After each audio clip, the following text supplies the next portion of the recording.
Sidangnya rahimakumullah, alhamdulillah persis hari ini kita berada di tanggal 29 Zulhijjah, menutup tahun dalam hitungan Hijriah, tahun bulan ke-12. Hadirin, esok hari insyaallah malam nanti maghrib nanti kita akan ketemu dengan 1 Muharram 1444 Hijriah. Maka rasanya tepat kalau renungan singkat kita siang hari ini mengangkat tema tentang tahun baru umat Islam 1 Muharram 1444 Hijriah. Hadirin rahimakumullah. Satu saat di masa Khalifah Abu Bakar As-Siddiq, di masa Khalifah Umar bin Khattab, khalifah yang kedua, ada surat dari Abu Musa Al-Asy'ari.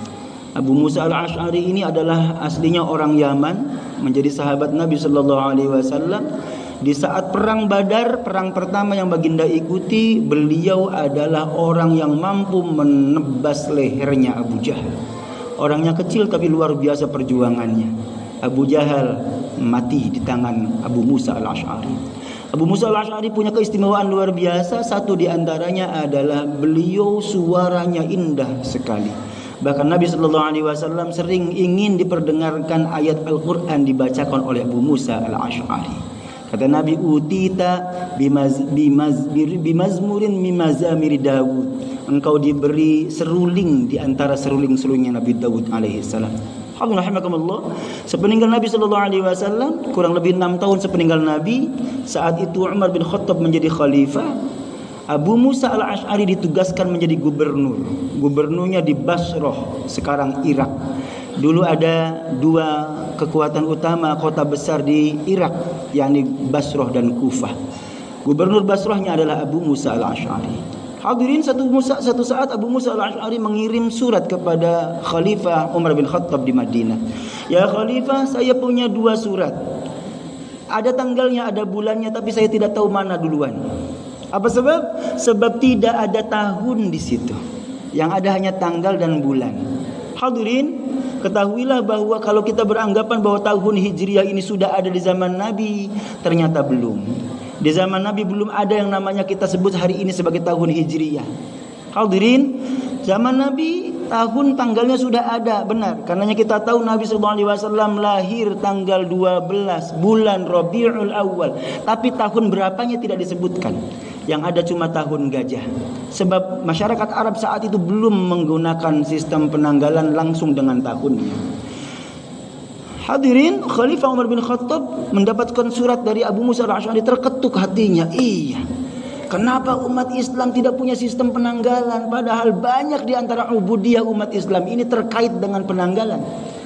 Kita memulai Ramadan, 1 Ramadannya terkait dengan penanggalan. 1 Syawal demikian, Zulhijjah juga begitu. Maka kemudian tergeraklah hati Umar bin Khattab untuk mengumpulkan sahabat-sahabat terbaik yang kompeten di bidangnya. Ada Utsman bin Affan, Ali bin Abi Thalib, kemudian Talhah, Zubair, dikumpulkan semuanya. Saudaraku, bagaimana umat Islam ini? Perlukah kita memiliki sistem penanggalan?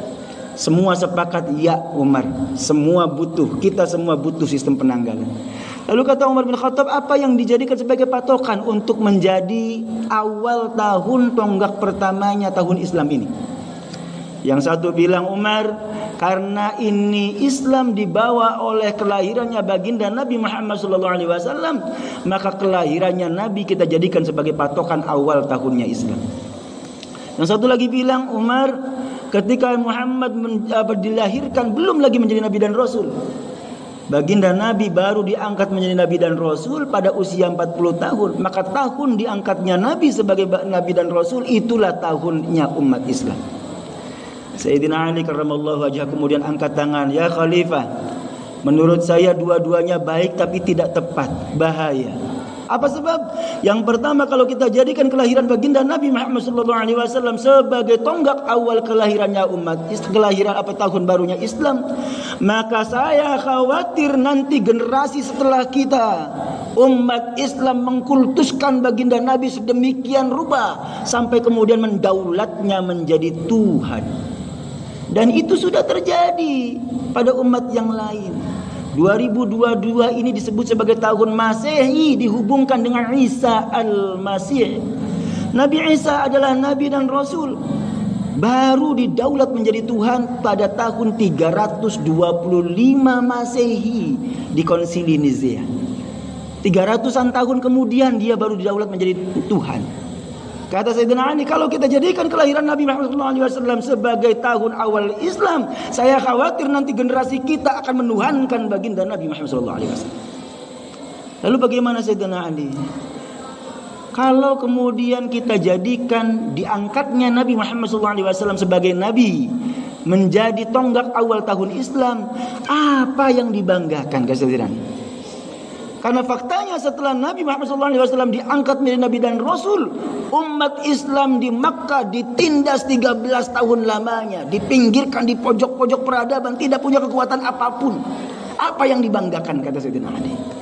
Maka Khalifah, kalau kita mau membuat tahun, maka tahun yang tepat menurut saya adalah peristiwa hijrahnya Nabi Muhammad SAW dari Makkah menuju Madinah. Apa sebab? Sebab ini adalah tonggak awal titik balik perjuangan umat Islam. 13 tahun di Makkah ditindas habis-habisan. Hanya butuh waktu 8 tahun saja umat Islam hijrah ke Madinah, bisa kembali ke kota Makkah untuk menaklukkan kota Makkah, futuh Makkah. Kata Sayyidina Ali, ini luar biasa membanggakan. Yang kedua kata Sayyidina Ali, hijrah ini nilainya adalah nilai jihad fi sabilillah, berjuang di jalan Allah Subhanahu wa taala. Sebab orang Mekah tidak mungkin pindah ke Madinah yang jaraknya 500-an kilo kalau tidak ada nilai-nilai perjuangan. Kata Sayyidina Ali, ini inspirasi bagi umat Islam. Dengan menyebut nama tahunnya saja, umat Islam didorong oleh agamanya untuk menjadi pejuang. Sebab mereka lah yang akan menjadi pemenang. Khutbah singkat ini saya buka dengan surah At-Taubah, surah ke-9 ayat 20. Allah berfirman, a'udzubillahi minasyaitonir rajim, bismillahirrahmanirrahim. Alladzina amanu wa hajaru wa jahadu fi sabilillah. Orang-orang yang beriman, berhijrah dan jihad fi sabilillah. A'zamu darajatan fi sabilillah bi amwalihim wa anfusihim, dengan hartanya maupun jiwanya. A'zamu darajatan indallah. Allah nyatakan mereka itu unggul tinggi derajatnya di sisi Allah Subhanahu wa taala. Wa ulaika humul faizun. Merekalah pasti orang-orang yang beruntung menjadi pemenang.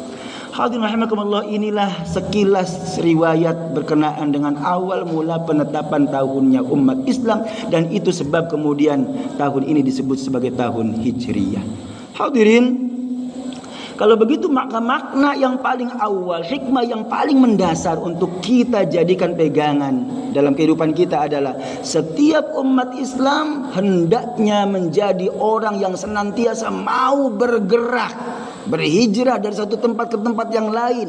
Anak-anak kita sekolah dari rumah menuju tempat sekolahnya. Kita semua bergerak maju, pindah dari rumah menuju kantor kita, ke tempat kerja kita.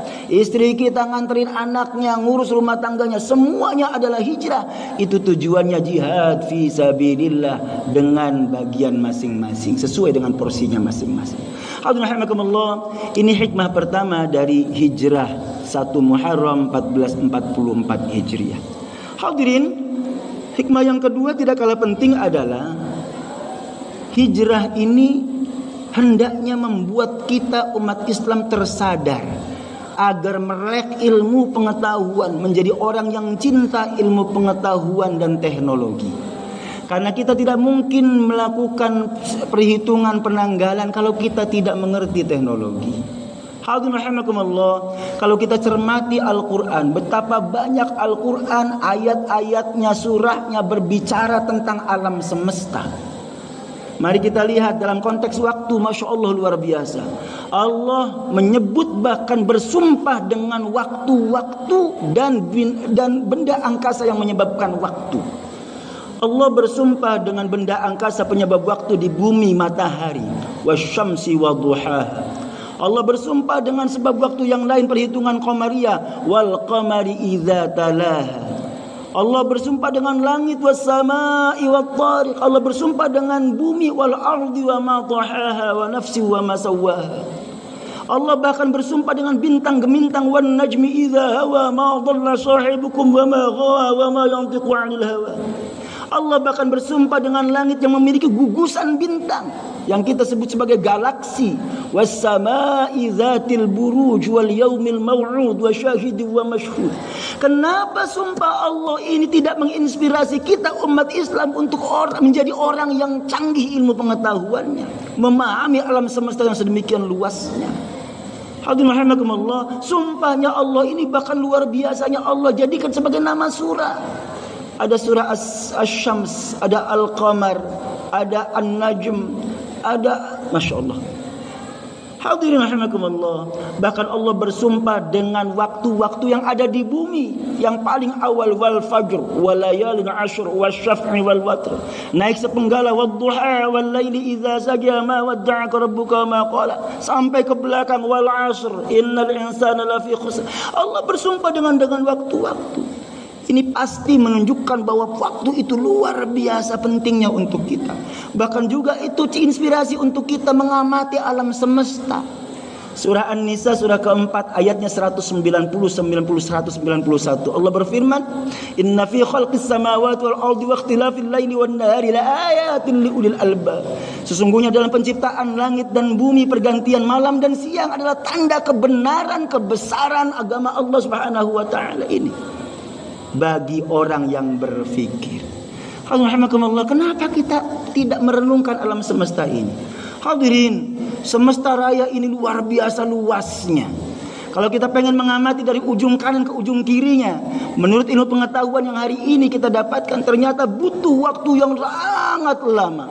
Kita butuh waktu 46 miliar tahun dengan kecepatan cahaya untuk bisa mengamati alam semesta dari ujungnya sampai ke ujung yang lainnya.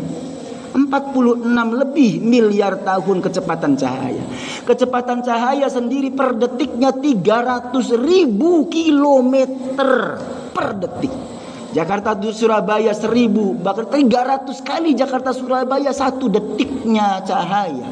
Kalau 1 menit berapa? 1 jam berapa? 1 hari berapa? Kalau 46 miliar tahun, kira-kira luasnya seperti apa alam semesta ini? Hadirin rahimakumullah, bumi yang kita pijak ini ternyata kecepatannya luar biasa. Kita mengendari kendaraan kita di jalan tol bebas hambatan tanpa ada siapapun, paling kecepatan 100 sekian kilo per jam. Anggaplah kalau mengikuti aturannya 80 sampai dengan 100 kilo saja per jam. 100 kilo saja sudah kecepatannya sedemikian tingginya. Kita merasakan oleng kalau ada angin ribut. Hadirin, ketahuilah ternyata bumi yang kita pijak yang kelihatan tenang ini ternyata bergerak 1000 kali lebih cepat daripada mobil kita. Karena bumi yang kita pijak ini kecepatannya 110.000 kilometer per jam. Allahu Akbar. Matahari yang kelihatannya lambat bergerak itu, ternyata Masya Allah kecepatannya. Matahari mengelilingi galaksi Bima Sakti dengan kecepatan 220 kilo per detik. Dari sini Indramayu kampung halaman saya 200-an kilo. 1 detiknya kecepatan matahari mengelilingi galaksi. Kita butuh berjam-jam, 3, 4, 5 jam sampai sana. Allah, kenapa bukan kita kemudian yang tergerak untuk memikirkan alam semesta ini? Hadirin, padahal ayatnya sudah menantang kita. Ar-Rahman, Allah menantang kita, ya ma'asyaral jinni wal ins, in istata'tum an tanfudhu min aqdaris samawati wal ardh fanfudhu. Wahai sekalian jin dan manusia, kalau kamu hendak menembus angkasa raya, tembuslah. La tanfudhuna illa bisultan. Kamu tidak akan mampu menembusnya kecuali dengan kekuatan ilmu, kekuatan teknologi. Kenapa bukan kita yang menjadi ahli astronomi? Kenapa bukan kita yang jadi astronot? Kenapa bukan kita yang menciptakan pesawat ulang-alik? Hadirin, padahal ini inspirasinya 15 abad yang lalu Allah sudah sampaikan dalam Al-Quran. Maka hadirin, hikmah yang kedua bagi saya, bagi khatib adalah Hendaknya umat Islam tercerahkan dengan agamanya, dengan Al-Qur'annya, menjadi orang yang cinta ilmu pengetahuan. Segala bidang ilmu adalah bagian dari kewajiban agama untuk kita gali bersama. Sebelanjutan dari surah An-Nisa ayat 190 tadi. Ayat 191-nya Allah lanjutkan, siapa itu ulul albab, orang-orang yang cerdas berfikir, berakal cerdas itu adalah alladzina yadhkurunallaha qiyaman wa qu'udan wa 'ala junubihim. Benar, yang pertama adalah orang yang senantiasa mengingat Allah Subhanahu wa taala dalam segala kondisi, berdiri, duduk maupun berbaring. Senantiasa ingat Allah itu pakai ilmu, ilmunya ilmu agama. Senantiasa mengingat Allah itu pakai alat, pakai gerakan, pakai tindakan. Tindakannya adalah ibadah kepada Allah Subhanahu wa taala. Tapi tidak berhenti di situ hadirin. Lanjutkan, alladzina yadhkurullaha qiyaman wa qu'udan wa 'ala junubihim wa yatafakkaruna fi khalqis samawati wal ard. Yang kedua, sambil lalu dia memikirkan penciptaan langit dan bumi, memikirkan alam semesta. Memikirkan alam semesta pakai ilmu. Ilmunya adalah ilmu-ilmu umum yang kita kenal, fisika, kimia, biologi, geologi, geografi, astronomi. Semua itu ilmu pengetahuan yang diperintahkan secara langsung tidak langsung oleh agama untuk kita semua umat Islam kuasai. Hadirin, insyaallah dengan menguasai dua-duanya, ilmu agama dan ilmu teknologi, ilmu modern, dengan menguasai dengan ibadah kepada Subhanahu wa taala, semakin dekat kepada Allah karena mengamati ilmu pengetahuan sampai ujungnya adalah Rabbana ma khalaqta hadza batila, tidak ada yang Allah ciptakan sia-sia. Mudah-mudahan kita dengan semangat hijrah ini termotivasi untuk terus menggali ilmu pengetahuan. Wabil khusus anak-anak kita yang berada dalam lembaga pendidikan, semoga mereka termotivasi untuk terus mengajar ilmu pendidikan, ilmu pengetahuan yang mereka inginkan, dan insyaallah itu hakikatnya adalah menjalankan perintah Allah Subhanahu wa ta'ala, menjadi orang yang intelektual, cerdas secara intelektual sekaligus cerdas secara spiritual. Insyaallah wa ulaika humul faizun. Merekalah menjadi orang kelak, menjadi orang-orang yang beruntung, sukses masa depannya. Amin ya Allah.